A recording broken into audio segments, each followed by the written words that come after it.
Hello and welcome to New Wave Global. You're watching Unraveled, and I'm your host, Marvi Sirmed. After Donald Trump's stunning victory, the governments throughout the world are thinking about and preparing for what comes when Donald Trump 2.0 sets in. The two regions, especially the volatile Middle East and the anticipating South Asia, are no exception.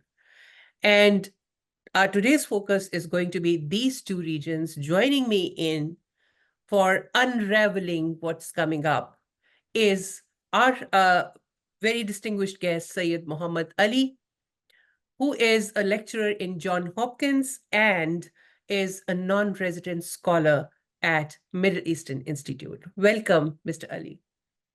Thank you. Um, Mr. Ali, I would start from a broad question. What do you think? I mean, how do you think Middle East is feeling? Who is happy, who is not so happy, and who is concerned? Particularly, the most angst being felt in the Middle East would probably be the Palestinians right now, followed by Lebanon and then Iran. And, some of the groups that Iran has influence over, which extend also to the Houthis in Yemen. And I think then, in terms of sentiment, I mean, the GCC countries might be perturbed as well, but I don't think that their leaders would be particularly concerned, lest this situation unravels Mm, in a way that it threatens their own position. And yeah. I think Israel might be, might be thinking of this as a windfall. Yes, and considering uh, during Donald Trump's first term, USA, uh, started working from Jerusalem as far as the embassy is concerned. Uh, do you think, and now the tipping off Israel, the US ambassador in Israel, Mr. Huckabee, do you think it will change the dynamics from the Biden, from what US relationship with Israel looked like under Biden administration? It's kind of tricky because if you look back into sort of American foreign policy, there has been bipartisan support, for Israel. Yeah. And I mean, that support has to do, I mean, it comes from a history of the Second World War, America's role in it. It has to do with the kind of affluence that the pro-Israeli lobby groups enjoy, and they spread their finances across the board. So no matter who is in power, they still seem to have an oversized voice, compared to many other countries. But if you look at these big policy shifts, if you will, where Jared Kushner was able, through the Abraham Accords, Yeah. was able to get sort of Morocco and Bahrain, and then importantly the UAE on board a Mm, peace plan which seemed to many to be a tacit American acknowledgement that a two-state solution, and certainly a two-state solution that would, bring Israeli authority over territories that had been lost in the 67 war, right, with their ability to have a government, their official presence in East Jerusalem. That mhm, kind of a position had already been undermined, with the Abraham Accords, and how, with the shift of the embassy and mm, normalization of ties with the rest of the Arab world.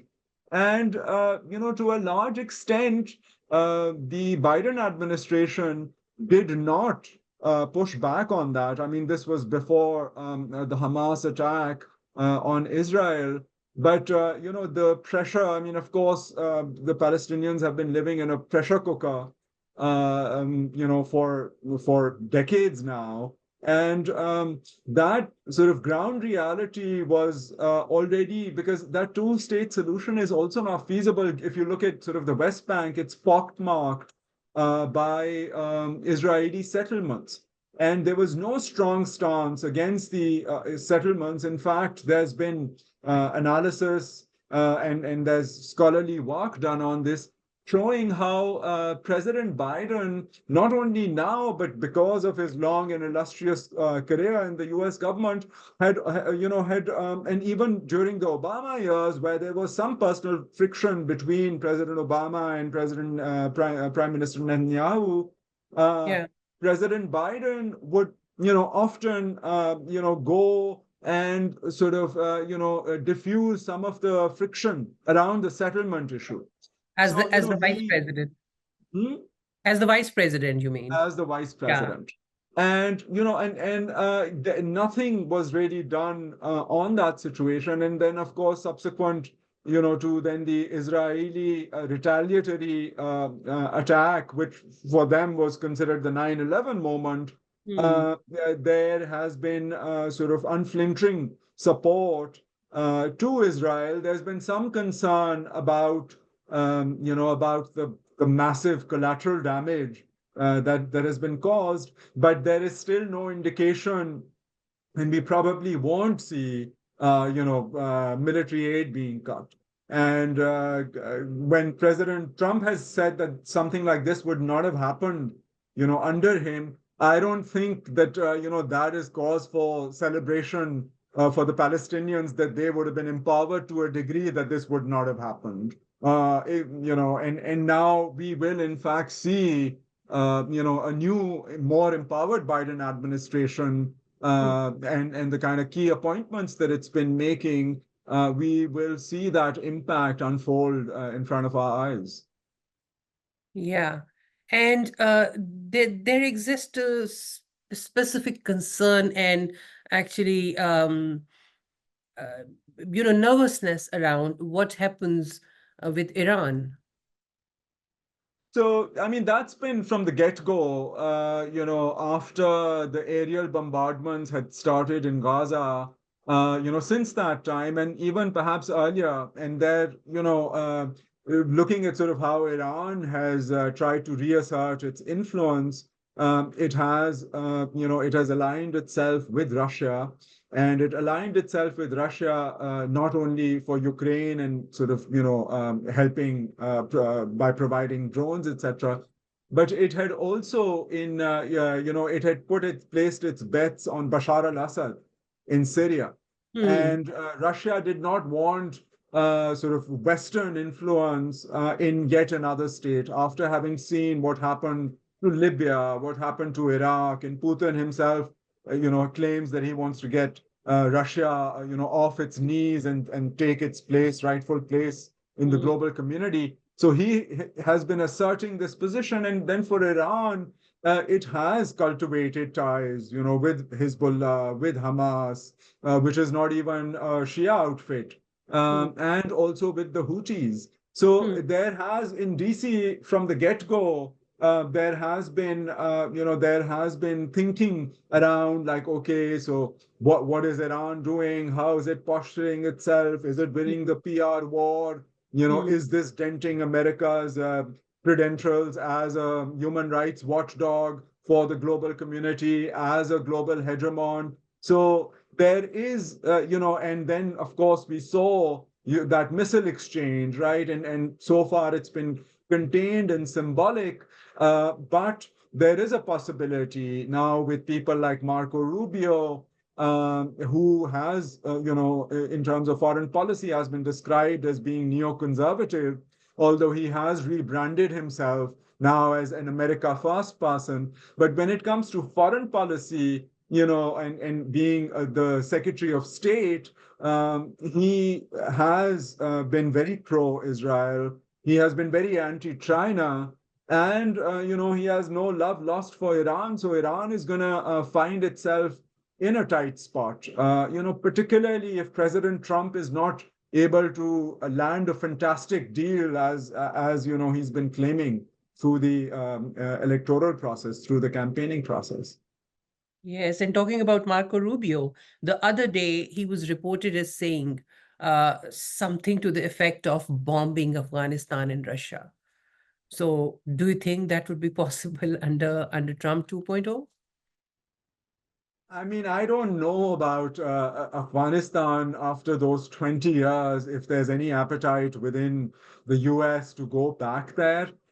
There, in fact, has been, amongst policy circles at least, this idea that they are a de facto reality. I mean, the peace deal, which was another feather in President Trump's cap, with, the Taliban government, which sidelined the Afghan government, didn't really ensure,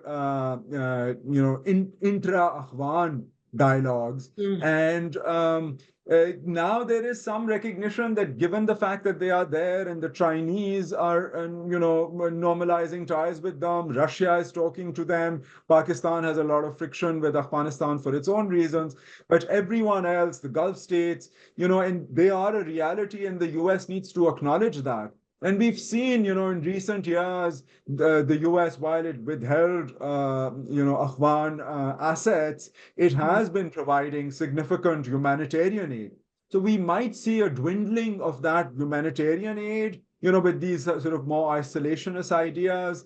I don't know if there'll be any sort of transactional or sort of American legacy, given the American legacy and the baggage, mm, if there'll be an attempt to try and do some sort of normalization, a tit for tat normalization with the Taliban.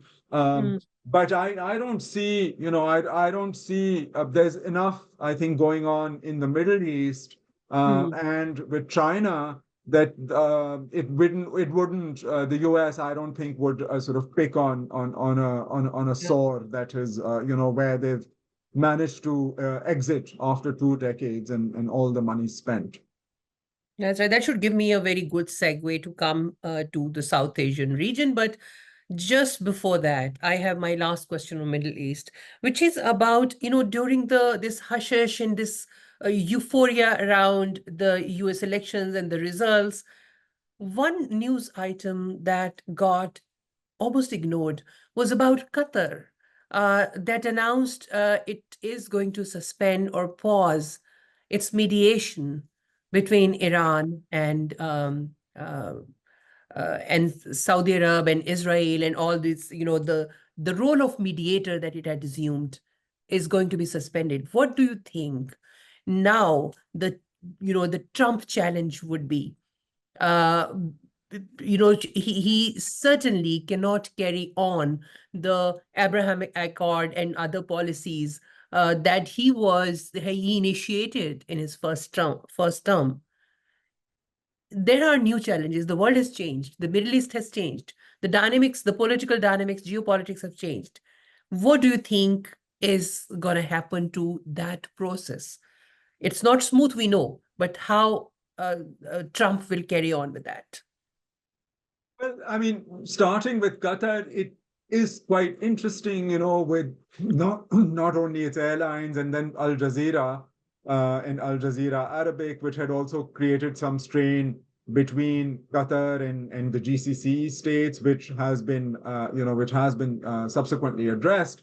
But it did, manage to play an outsized role, and it did so successfully. And that was the Trump administration, right? When it was the Doha sort of peace deal with the Taliban. And Yeah. it wanted to now try and do this with even a thornier issue.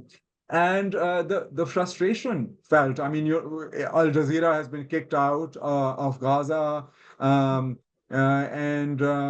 the Qatari sort of, right now, just the on-ground situation doesn't seem to be, particularly the Israelis, they are not in a mood for negotiation. I mean, look at sort of the military victories, the high value targets that they've been able to, get at in these past few months. I mean, now it's actually a year. So there doesn't seem to be much appetite for that kind of mediation. The Abraham Accords reviving them. I mean, a few months ago, Jared Kushner was on, speaking at Harvard. He was talking about the real estate potential of places like Gaza and beachfront properties. But doing something like that, I think even within the Arab world, the Saudi Arabia, for instance, will feel quite uncomfortable given the existing public sentiment. So how Mm, this process will, will unfold over the coming months? I mean, there are a lot of moving parts here. I mean, the mm, animosity and the possibility of another skirmish between Iran and Israel cannot be discounted. How the US will then respond to that mm, also remains to be seen. There will be resistance in some form, shape, or the other, on and around the Palestinian issue, mm, unless, some kind of peace deal which has some semblance of justice mm. attached to it is articulated, and one does not hope, one doesn't see much hope in that in the present circumstances. Yes, that's quite right. Seems quite right. Now, just couple of questions for South Asian region. You being the expert on South Asian region, I would like to get your wisdom on how does South Asia under Donald Trump 2.0 look like? We saw the South Asia strategy under Trump's first term, which was not very kind on Pakistan. It was quite, he was quite hard on that while unveiling that strategy back in 2018. Now that in the changed circumstances where the US presence in Afghanistan is no more there, Pakistan arguably does not have much to offer to USA, and Donald Trump. Do you think Donald Trump would be attentive to this region, except with the lens of Indo-Pacific, because that's where his America's interest would be. So you don't hear much South Asia in the policy circles. It's now turned to Indo-Pacific. What do you think about that? Absolutely, Marvi. I think that China is going to be a preoccupation, Mm, and all of South Asia is going to be considered through that lens. And if you look at sort of the articulation of the Indo-Pacific, I mean, the Pacific is elsewhere. I mean, Australia and Japan have been American allies to try and sort of contain Chinese influence, but bringing India and then creating this hyphenation, that indicates that the US really does want to place its bets on India as the local hegemon. So not only, trying to use India, to push back against China, but use India to woo the other smaller South Asian states, because for South Asia, has been a hegemon besides the protracted rivalry between India and Pakistan. mm, Bangladesh, I mean, of course, because of the historical legacy, Sheikh Hasina's, relationship with the Indian state. India has had a lot of influence there with Sri Lanka and the Tamil situation and Rajiv Gandhi's assassination. Sri Lanka has been described as India's Vietnam to a mm, certain degree, but again, with the Tamil population, Tamil Nadu, those ties remain, and India has an influence there. Similarly, with Nepal, a small landlocked country, Hindu monarchy. So historically, India has had a lot of influence within these in countries Maldives as well. and the Maldives. So, I mean, the Maldives will probably, it's going to be the climate issue that is going to be most bothersome for, a state like the Maldives, where it's, facing an existential threat because of the sea water rise and the new administration and its policies on the environment. But, Mm, when it comes to the other states, I mean, it was quite puzzling to see Pak endorse President Trump, somehow feeling that they might win his favor. But during his electoral campaign, there was no mention that I know of Imran Khan. Earlier, yes, it was interesting to see a congressional review of elections and not asking Pakistan to do more, but looking at the internal democratic process within Pakistan. Right, but even there, Donald Lu had been called in, and I mean, he stuck to his original position.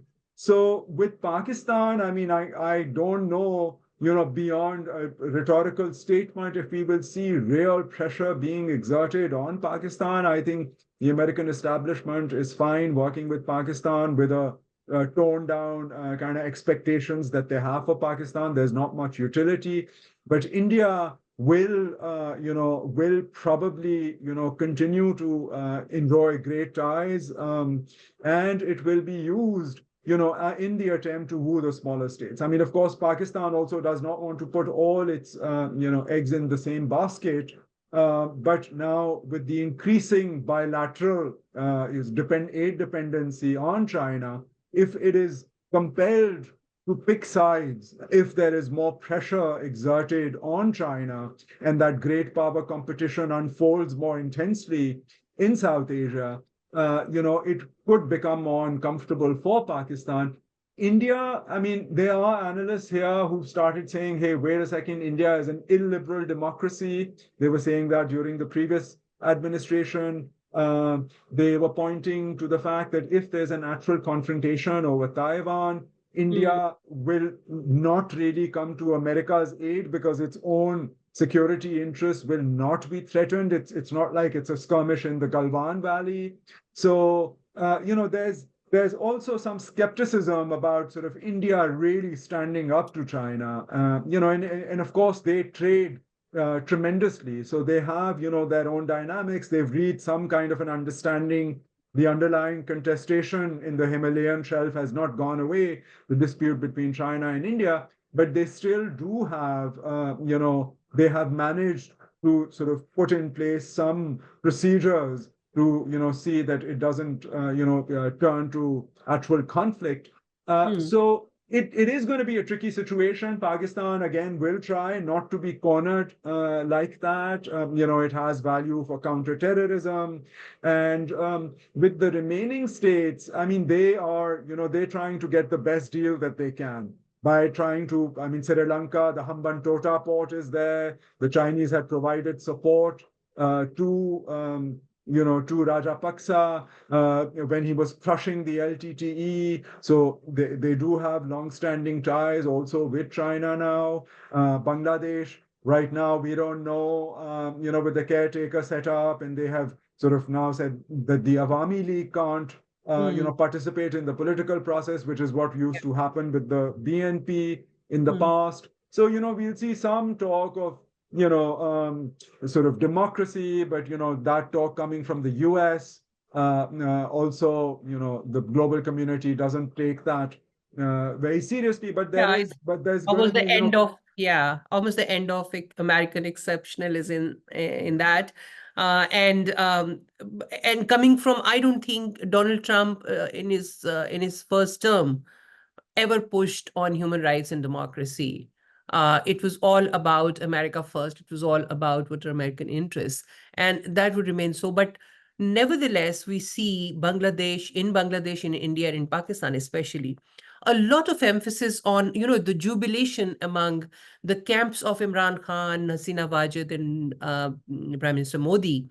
The supporters of these leaders are very happy, and they are anticipating special concessions because they think that Donald Trump has a very good wavelength with their leaders.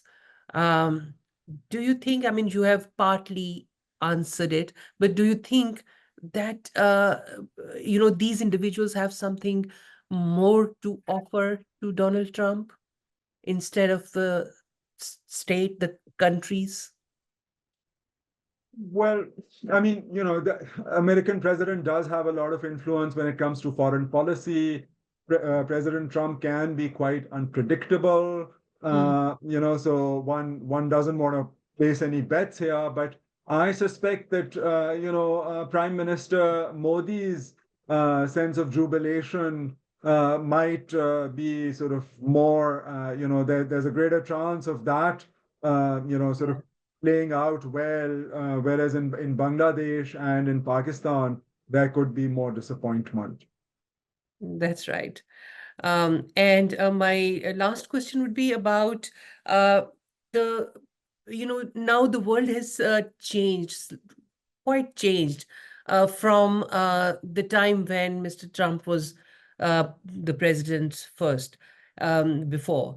And in terms of the local alliances, in terms of what we called minilateral alliances, quite a few have emerged. Not just emerged, I mean, they have consolidated and they have strengthened themselves. For example, BRICS Plus, for example, SCO, and Quad, all these alliances, um, some of the times it feels that they are positioning themselves as, if not rival to the US and West, then, without US and the West, creating a sort of an alternative power pocket in this part of the world. What do you think Trump will do about it? Do you think Trump administration is likely to try and dismantle these alliances, these minilateral alliances, or do you think the administration is likely to join them, try to join them? I mean, in an ideal world, it makes sense, because if you're thinking of working across borders, you're thinking of things like climate change. I mean, that's what we sorely need. And, I mean, if you're thinking of institutional organization at the global level, it starts at the regional level. So, I mean, that would have been great. In fact, it's not, it's been the reverse because for instance, if you look at sort of SCO and Iran and China being there, I mean, even if you look at sort of bilateral relations, I mean, the gas pipeline deal, the IPI deal, right? Like the Iran-Pakistan-India deal. India pulled out, I mean, because it had much more to get from the US. I mean, Pakistan right now is potentially facing fines and how it's going to negotiate that. The finance minister was here recently in DC. Someone asked him this, and because it's the IMF and the World Bank and US cooperation on the one hand, and then this threat of sanctions and how Pakistan, with its economic duress, would manage that. And there was no clear-cut answer on that, which was shared on a public platform. So,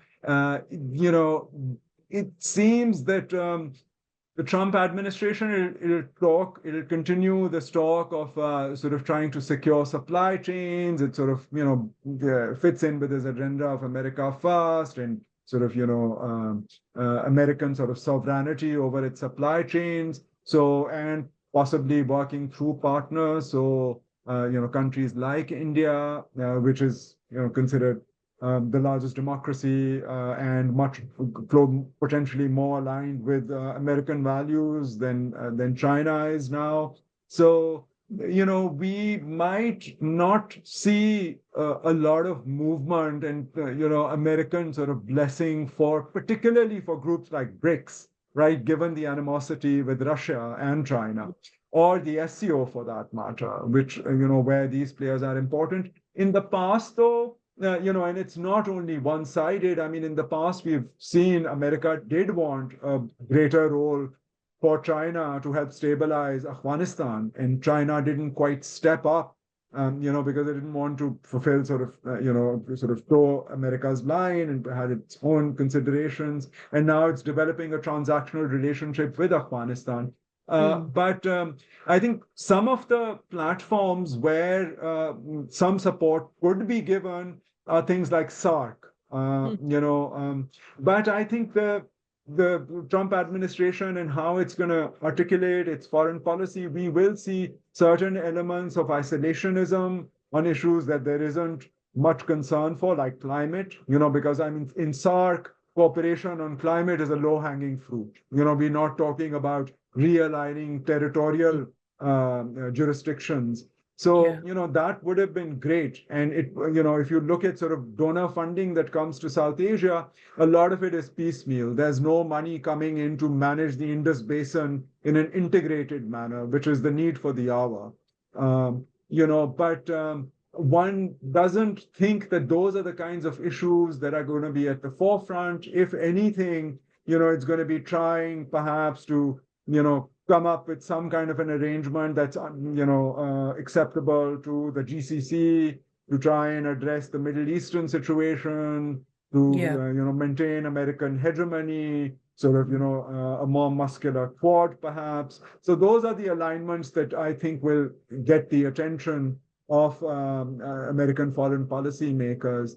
But this kind of idea, I mean, this is like this is an anti-institutional establishment in any case. So even domestically, this idea of bringing in Elon Musk and creating a new department, a department for efficiency, to cut costs, to slash down these bloated bureaucracies. So, given this sort of internal positioning, I don't see much multilateral engagement. I mean, even traditional partners like the EC are quite concerned. How this new administration, I mean, is there going to be more pressure on NATO, even that traditional security, alignment? So, we are there's a lot of surprises ahead. And of course, the American administration does not have the rest of the world on puppet strings. I mean, there's action and there's counter reaction, but there Yeah. isn't a clear-cut agenda of where this is going. So the next 4 years are going to be interesting, and we could be in for unexpected developments that we Yeah. cannot foresee at present. Absolutely. And we will keep watching it for you. And thank you very much, viewers. And with that, we'll have to thank our distinguished guest, Professor Syed Mohammad Ali. Thank you very much, sir. And we will keep bothering you for these discussions in the future as well. Thank you and have a good night.